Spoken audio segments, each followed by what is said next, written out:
Bodoque, piqué o filigrana son algunos de los puntos a tener en cuenta cuando tenemos palillos entre manos. Camariñas sigue siendo la cuna del encaje gallego. Allí el oficio está muy vivo.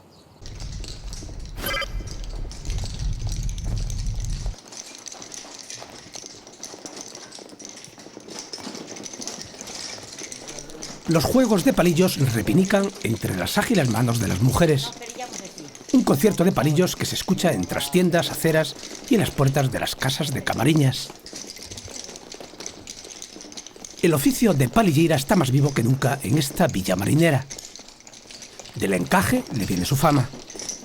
Cerca de 2000 mujeres trabajan en la actualidad en labores de encaje. Hay palilleiras en Ponte do Porto, Prañas Verdes, en Arou, Camelle. Y es que aquí está la cuna del encaje gallego más auténtico. El país de las palilladas, aquellos grupos de mujeres que se reunían en una vivienda para hacer encaje. As palilladas de antes, mire, as palilladas de antes, eu teño moitos recuerdos das palilladas. Xuntábanse nun local así largo, había un banco no medio, unha dun lado e outras do outro, sentadas no suelo. As almohadas no banco, palilladas, todo o día e de noite. Ese cuadre, todo de noite. As que non tiñan para comer.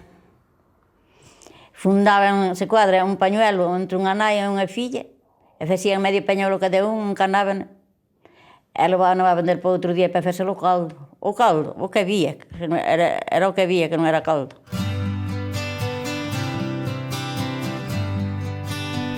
En una palillada podían trabajar hasta 24 palilleiras.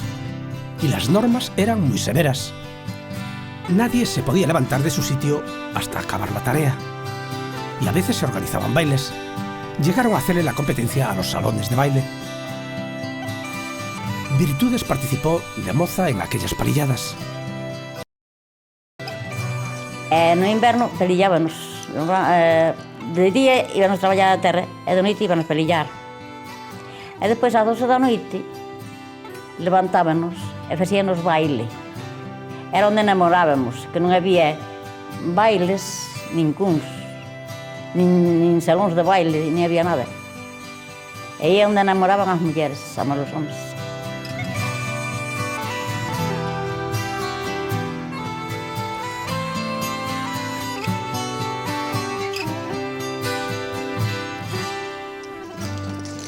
Ahora las palilleras de Camariñas están asociadas y se han profesionalizado. Solo en el puerto de Camariñas hay 2 asociaciones. Ya no venden sus encajes a intermediarios, los puntilleiros. Los palillos siempre fueron cosa de mujeres. Os nenos de aquí non miran para o encaixe. E os homens tampouco. Eu estou palillando, o meu home non mira que se fago moito, nin se fago pouco, nin que encaixa fago, nin que encaixa non fago. E o matesta creo que tampouco.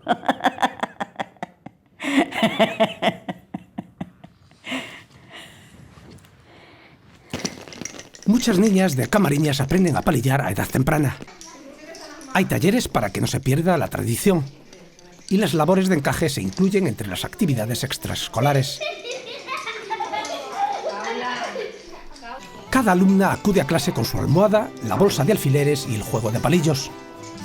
A partir de los 5 años están preparadas para aprender la técnica y saben distinguir un bodoque de un piqué o de una filigrana. O que pasa é que xa están acostumbrados a ver as súas nais e as súas abuelas e colleno moi rápido, cada vez máis rápido collen. Os cursos tamén cada vez teñen menos alumnas, entón se intensifica esa clase. Non é o mismo como antes que tiñamos ao mellor 20 nenas por clase, e agora que temos 12.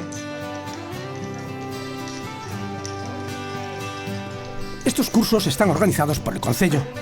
Aquí aprenden los puntos básicos. En 3 meses ya maneja los palillos con mucha soltura y rapidez. Es un arte que se transmite de generación en generación. Paula está facendo unha puntilla volteada que leva 2 surcidos no centro e 4 rodas en cada puntilla que fan unha forma de trébol.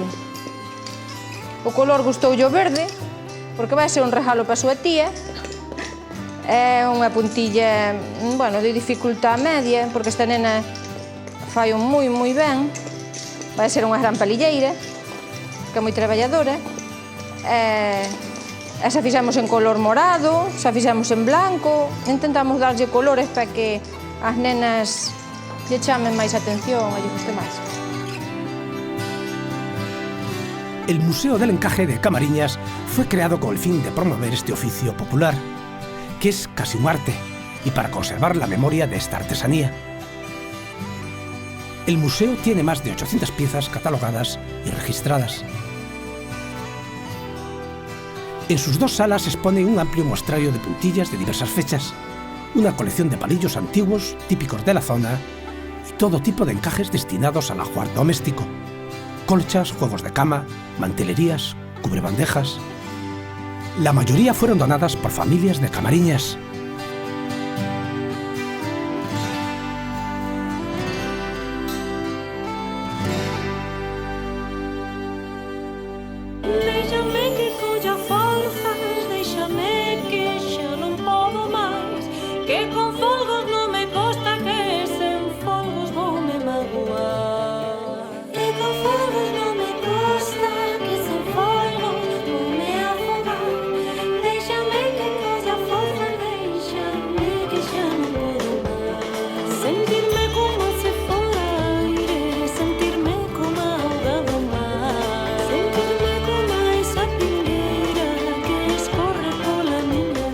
Se han registrado más de 400 naufragios en la Costa da Morte desde el siglo XIV.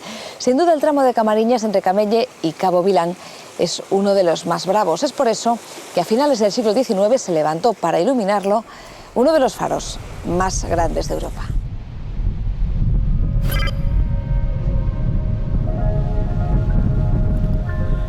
Entre Camelle y Cabo Vilán se extiende uno de los tramos más bravos y bellos del litoral gallego. Una costa recortada con cantiles, cabos solitarios, arrecifes y bajos muy peligrosos para la navegación. Así es el corazón de la Costa da Morte. Hay clavadas muchas cruces sobre los peñascos en memoria de los náufragos. Furna dos Infernos, Losa dos Difuntos, Cemiterio dos Ingleses. Son nombres que evocan noches de temporal, barcos hundidos y terribles naufragios. Aquí está uno de los grandes cementerios marinos del Atlántico. En el fondo del mar reposan cascos de galeones, fragatas, vapores, acorazados, submarinos. Se han registrado más de 400 naufragios desde el siglo XIV hasta nuestros días. Es la costa del mundo con más naufragios documentados.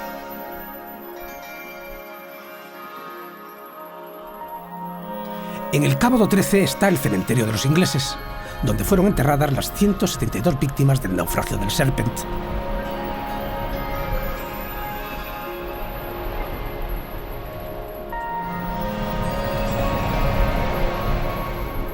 El buque escuela de la Marina Británica es la víctima más célebre de la traicionera Punta do Boi. Solo 3 marineros salvaron la vida. Es el más trágico de una larga lista negra.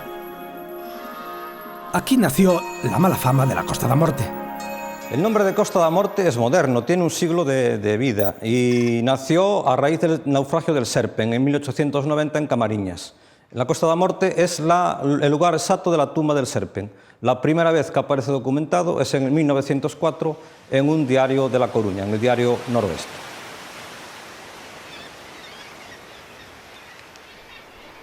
Este investigador de naufragios de Camariñas realizó un censo de los siniestros marítimos sucedidos en la Costa da Morte desde la Edad Media.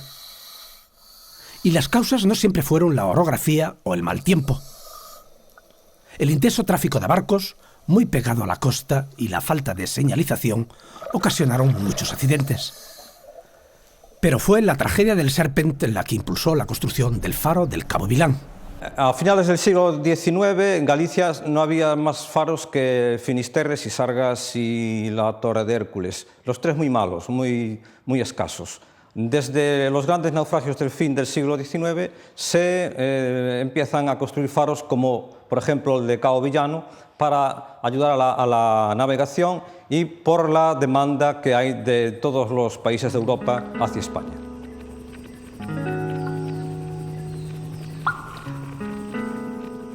Decir Costa da Morte es decir Cabo Vilán.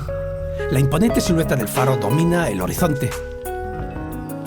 Este faro lanzó los primeros rayos de luz en la noche del 15 de enero de 1896. Cuando entró en funcionamiento, era uno de los mayores de Europa. 6 torreros, un foguero y un maquinista atendían el faro. Hoy es suficiente con una persona. Cristina es la farera de Vilán. En sus casi 40 años al frente del faro vivió varios temporales y naufragios. Yo recuerdo anécdotas y temporales muy fuertes. La del Hortensia lo recuerdo muy bien, otros temporales también fuertes, y cuando lo del Casón también, que fue muy impactante para nosotros aquí, para los torreros. Los trabajos son mucho más fuertes y entonces tienes que subir a la torre justo al punto más peligroso, digamos, de más miedo, porque la torre se mueve, porque hay tormenta, porque saltan chispas.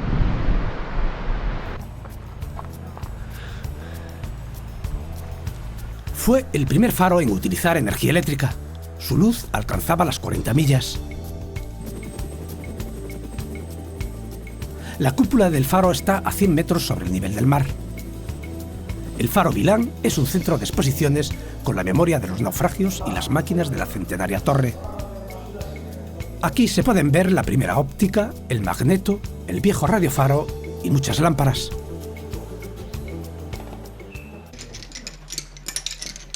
El puerto de Camelle fue durante medio siglo base de compañías de salvamento y de desguazadores de barcos hundidos.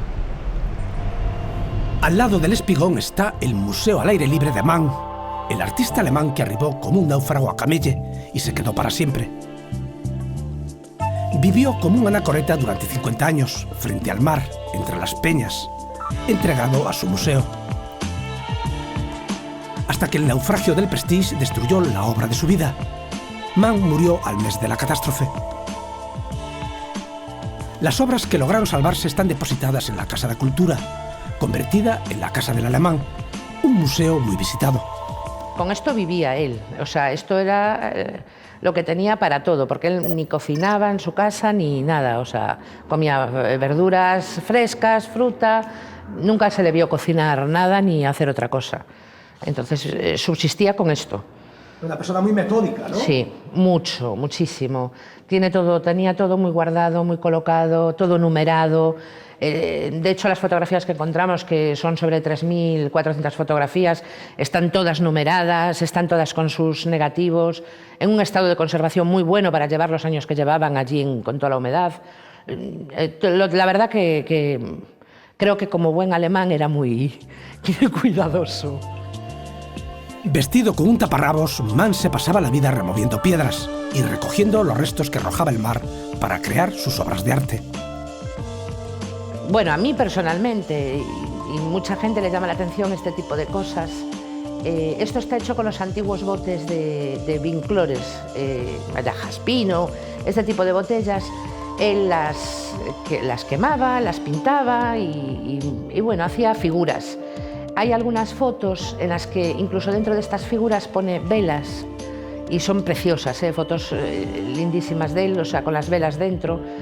Él las utilizaba, tenía siempre alguna en su casa, dentro de su casa siempre 2 o 3 las tenía. El resto lo encontramos todo almacenado en la parte de abajo.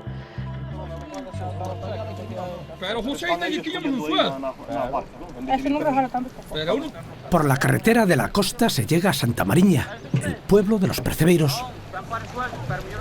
Al subir la marea, las lanchas de los percebeiros regresan a su puerto. Las cuadrillas descargan el botín sobre el malecón. Y el puerto se anima por unos instantes con el ajetreo de los percebeiros, enfundados en sus trajes de neopreno. Tienen que limpiar los percebes antes de llevarlos a la subasta.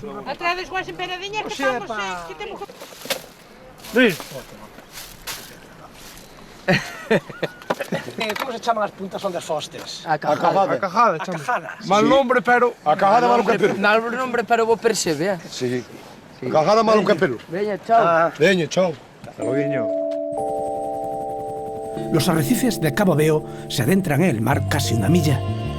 En estos peñascos, batidos por las olas, se crían los mejores percebes de la Costa da Morte. La ruta senderista bordea la Ensenada do 13, un tramo de costa casi deshabitado, sin una aldea a la vista. En estas playas resiste el último camariñal de Galicia, una reserva botánica con más de 1000 especímenes de esta planta en peligro de extinción. La camariña es el símbolo de las playas salvajes. Este tesoro botánico fue uno de los motivos por los que este tramo de costa fue seleccionado para integrar la red Natura 2000. Aquí está el conjunto de dunas mejor conservados de la costa gallega. Hay dunas de todo tipo: rampantes, dunas eco, de caída, parabólicas. La espectacular duna trepadora del Monte Branco se eleva a 100 metros de altura sobre el nivel del mar. La Ensenada de 13 está considerada un punto caliente de biodiversidad de Galicia.